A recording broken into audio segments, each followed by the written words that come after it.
let's have a zoom through war photographer and get 5 key annotations down using my favorite acronym, FIRST. Let's try and do it all in under 15 minutes. So FIRST refers to first and last line, imagery, repetition, structure, and title. And we do this in our approach to any new poem, including ones that we've actually studied, to make sure that we have got at least 5 key annotations, because every poem you come across is going to have some version of all of these things. So the first one here, that is our title. The next one is our first and last line. So first and last line. So we're just going to call that F. We're going to find one piece of imagery, and the imagery can literally be from anywhere in the poem. I quite like the, let's go with 100 agonies in black and white. So we're going to have that as our imagery. Then we're going to see anything that is repeated throughout. Now, repetition is a variable one, but I quite like the idea of, well, we have repetition of particular ideas or themes. And in this poem, one thing that ends up being repeated is this concept of having something to do, okay? He has a job to do what someone must, and then earned his living. Okay, so this idea, in fact, is there one in the first stanza? Ordered rose, I guess, as though he were in a church, priest praying. So this idea of duty. Okay, so that's going to be our kind of repetition. It's not repetition in the traditional sense of a repeated word or phrase. However, I think it is obviously a repeated idea. So we can obviously come back to that concept. Okay, and then structurally speaking, we've got very consistent sizes of stanzas. The rhyme scheme is very consistent. There's slight variability when it comes to line length. We have a few shorter and longer lines that kind of stand out. The longest line of the poem, it almost doesn't fit on my slide here, is also where the rhyme breaks down, and that's going to be one of my most valuable structural / formal points to make. So I'm just going to put my S there. Okay, so I've got F, I, R, S, and T. Okay, so first spelled out. So now we're going to annotate them very quickly and see what general impression we can get from looking no further than these 5 annotations. Obviously, you can annotate and comment on any part of a poem that you come across, but if we start with these, then we've got something good to say. Okay, so notice it is war photographer. There is no article, okay, no determiner in front of this phrase, meaning that it could be a generic comment on war photographers plural, a kind of universal comment. Okay, war photographer. So we've got the this change here. This is obviously a role.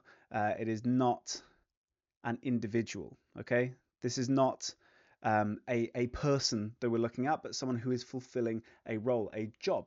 And that's what's kind of established here.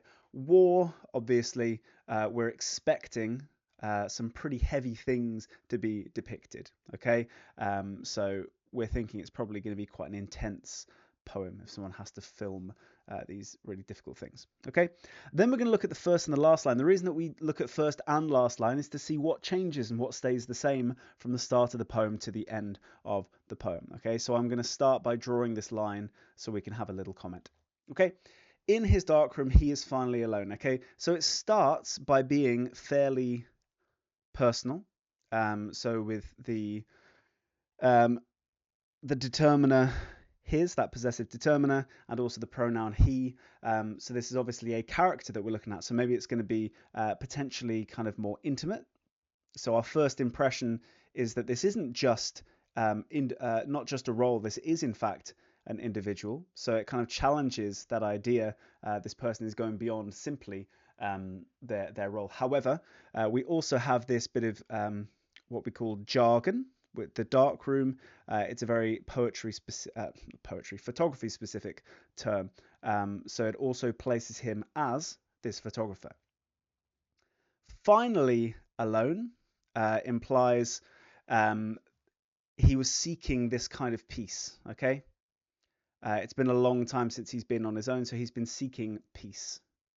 Okay, so quite intimate. He's looking for peace, but he is very much still the photographer. That's our first impression. Compare that with the end. He earns his living and they do not care. We get this kind of divide right here, don't we, between his kind of his role and his feelings. Okay, and these two things are incompatible. Okay, so he has to do this work, but it's very difficult for him to think of it as important, his role, when he has these feelings knowing that people do not care. Okay, and again we return to this he personal experience thing. Okay, so from the start of the poem he is seeking some kind of peace and is very much a photographer. By the end, his role and his feelings, so both of those things are established in the first line, role and feelings. By the end we're recognizing that they are incompatible. So he has gone through a bit of a journey throughout the poem. Then we're going to look at our imagery, and the imagery that I picked out was 100 agonies in black and white. Okay, so agonies is obviously very emotive language. However, when we have 100 of them, they become depersonalized, don't they? So instead of an agony that we can kind of dig into, we can understand who is feeling this emotion, feeling this pain, there's 100 of them. So although it is emotive, it has been depersonalized by the fact that there are so many of them. And then black and white, if again we have some contrast between this emotion, it has been kind of stripped of color. And we can read that as kind of a removal of some of the truth, some of the nuance, when it has been rendered black and white. Okay, so yes, it is agonies, therefore emotive, therefore something kind of significant here, but there's hundreds of them, and they've been stripped of their color. So this kind of emotive element is undermined by the things that surround it. It's sandwiched by things that contradict it. Okay, so a really nice piece of imagery here when talking about these photos. You could even kind of extend it out to this 100 and contrast it with the 5 or 6, and that kind of that conflict there is quite a tough one to reckon with. Then we're going to go into our repetition. The key thing here is this sense of duty.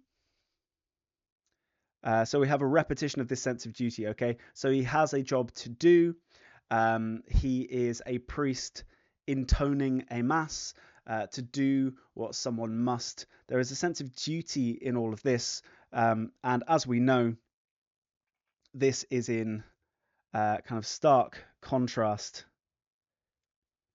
to the futile reality of it all. The fact that they quite simply do not care. Okay, and then finally, kind of a structural comment, which is, I guess, a formal comment as well. All the way through the poem, we've got a pretty clear rhyme scheme, but prick does not rhyme with 6. Okay, very close, very nearly rhymes, and it's what we call a para rhyme because it's very close to rhyming, and it gives us this sense of anticlimax. Okay, it is much like in if we think of exposure, very similar thing going on there, but here where we have a reaction from the reader's eyeballs prick. Instead of rhyming with 6, it is a disappointment. Okay, this sense of where we finally have some kind of a reaction. It doesn't quite hit the way it's supposed to, which is exactly what his photography is doing. He is trying to affect people, with the agonies. He's recording what somebody must record. He has this job to do. He's earning his living. So all of this kind of sense of duty of trying to capture the emotion, right, of the agonies. We see the reaction to it. The only time there is any reaction in the poem, it falls short. If the rhyme falls short, the reaction falls short as well. Okay, so it ties into that really, really nicely. It's very rare that you can make a comment about, rhyme and structure and form and actually say anything interesting. I think this is a good example of where you can. Okay, in terms of the context that we can layer over the top for our AO3 marks, the poet, Carol Ann Duffy, she was Poet Laureate from 2009 to 2019. Not when she wrote this poem, but still obviously is very kind of publicly minded. It was for her first poetry collection, Standing Female Nude, in which she explored the inner working lives of often marginalized figures. Okay, so inner working lives. This is a really interesting way of linking to the idea of the role versus the human being behind it. Okay. Um, and then, kind of in a more general backgroundy sense, in the 80s, there was growing criticism of the West's detachment from conflicts elsewhere in the world, and photojournalists had become emblematic of a society which engaged in distant wars only in passing. Okay. So it's really kind of worth noting that the idea that's being criticized here is the detachment of the West. Okay, so if we link that very easily to this line at the end of the poem, they do not care. We've got another AO3 link to make. And then finally, very specifically, we have the Troubles, we have the Lebanese Civil War, and we have the Khmer Rouge regime. All of those are given direct reference in this poem. Okay, where are they given direct reference in the poem? Right here. Belfast, Beirut, Phnom Penh. Okay, so the AO3 link here, they are just mentioned in passing. Okay, there is no deeper connection with these three sites of bloodshed and violence and people struggling. Instead, it's just this very passing reference here: Belfast, Beirut, Phnom Penh, and this idea that the West is detached from them and it only engages with them, with the eyeballs pricking with tears between the bath and pre-lunch beers. Okay, so it's only on a Sunday when they have a quick look at the paper that they're actually engaging with these sorts of images. Okay, so there we have it in 12 minutes, a quick rundown of the key 5 annotations from this poem. There's loads more that you can talk about, but there is a really good place to start, linked nicely to the AO3 that we need. Nice.